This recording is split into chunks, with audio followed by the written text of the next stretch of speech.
Is there anyone who would like to challenge me?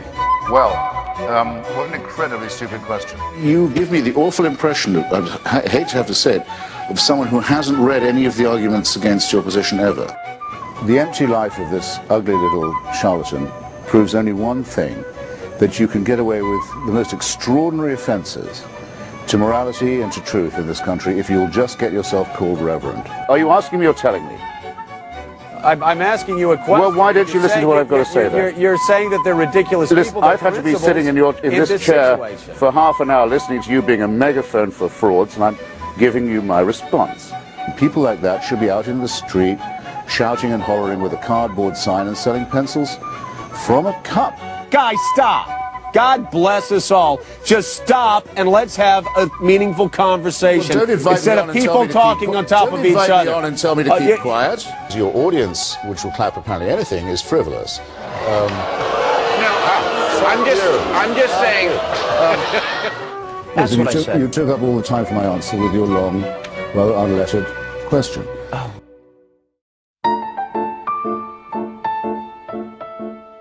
I think it was David Hume who put it slightly vulgarly.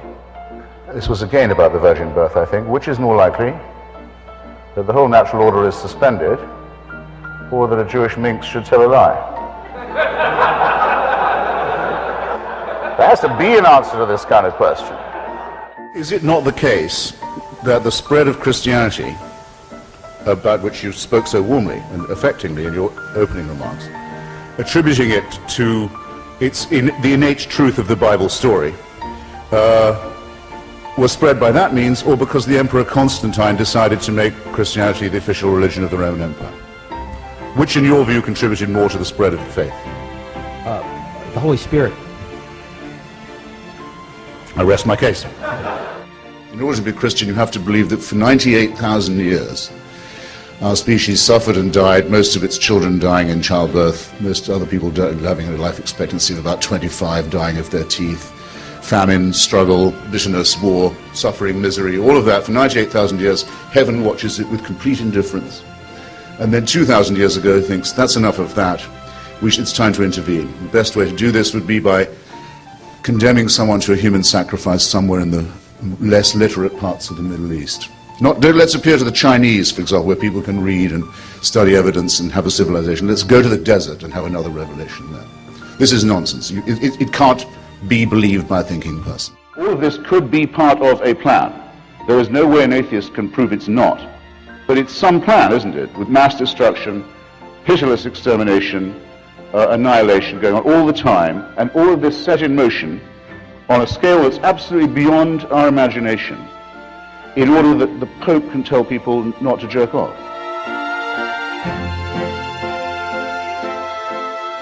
It is a horrible idea that there is somebody who owns us, who makes us, who supervises us, waking and sleeping, who knows our thoughts, who can convict us of thought crime, just for what we think. To demand this, to wish this to be true, is to wish to live as an abject slave. I mean to say it infects us in our most basic integrity. It says we can't be moral without Big Brother, without a totalitarian permission. It means we can't be good to one another. It means we can't think without this. We must be afraid. We must also be forced to love someone who we fear. The essence of sadomasochism. The essence of abjection, the essence of the master-slave relationship, and that knows that death is coming and can't wait to bring it on. I say this is evil, and though I do some nights stay home, I enjoy more the nights when I go out and fight against this ultimate wickedness and ultimate stupidity. And I'll tell you something, if I was told to do what all monotheists are told to do, and admire the man who said, yes, I'll gut my kid to show my love of God, I'd say, no, fuck you.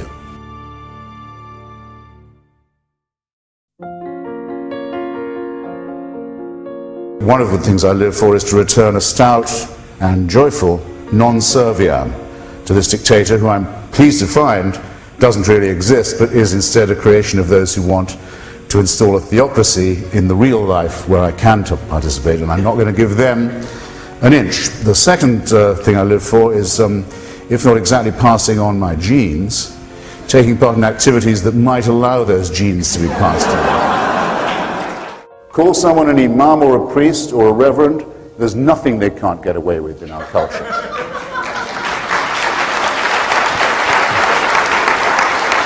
If I could change one thing, it would be that. The second would be when someone gets up and says, I'm a person of faith, that they don't get respect for it.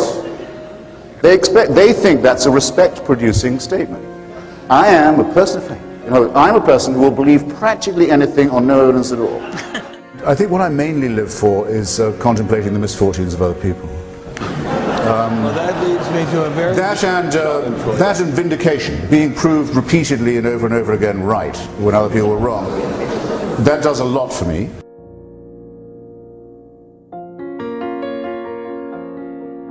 If you want to get good people to do wicked things, you need religion. I do not think that any person looking at a newborn baby would think, how wonderful, what a gift, but now just let's start sawing away at its genitalia with a sharp stone. Who would give them that idea if not the godly?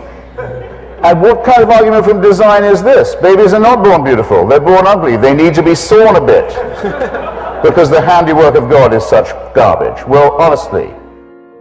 Tertullian, one of the church fathers, said that one of the great things about being in heaven was you'd be able to watch the writhings and the tortures of those who'd been sent to hell. We see why hell is unpleasant. Why is heaven such fun? It seems to be rather dutiful. Endless praise, endless worship, endless subjection, endless tedium. You think that the Lord himself, after the first 5 billion years, would have had enough of the songs of praise. No, it's got to go on forever.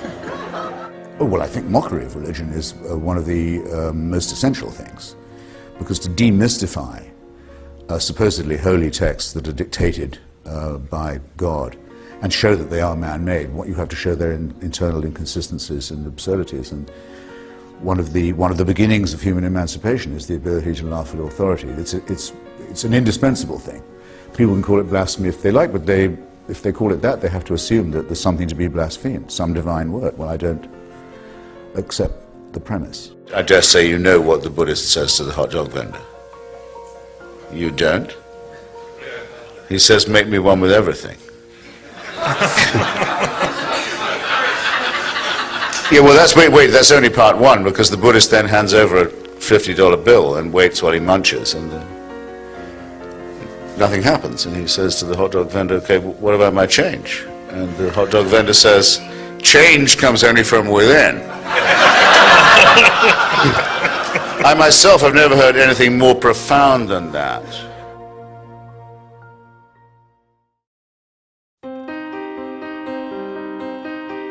I know what's coming. I know no one beats these odds. And it's a matter of getting used to that and growing up and realizing that you're expelled from your mother's uterus as if shot from a cannon towards a barn door studded with old nail files and rusty hooks. It's a matter of how you use up the intervening time in an intelligent and ironic way. It will happen to all of us that at some point you get tapped on the shoulder and told, not just that the party's over, but slightly worse, the party's going on, but you have to leave. and it's going on without you. That's the reflection, I think, that most upsets people about their demise. All right then, because it might make us feel better, let's pretend the opposite. Instead, you'll get tapped on the shoulder and told, great news, this party's going on forever, and you can't leave.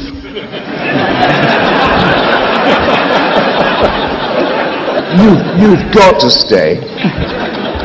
The boss says so, and he also insists that you have a good time.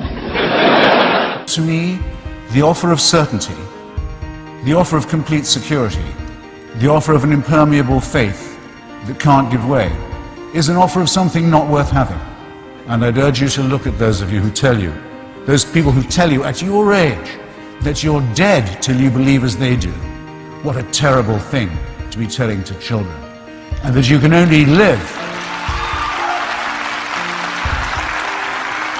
and that you can only live by accepting an absolute authority. Don't think of that as a gift. Think of it as a poisoned chalice. Push it aside, however tempting it is. Take the risk of thinking for yourself.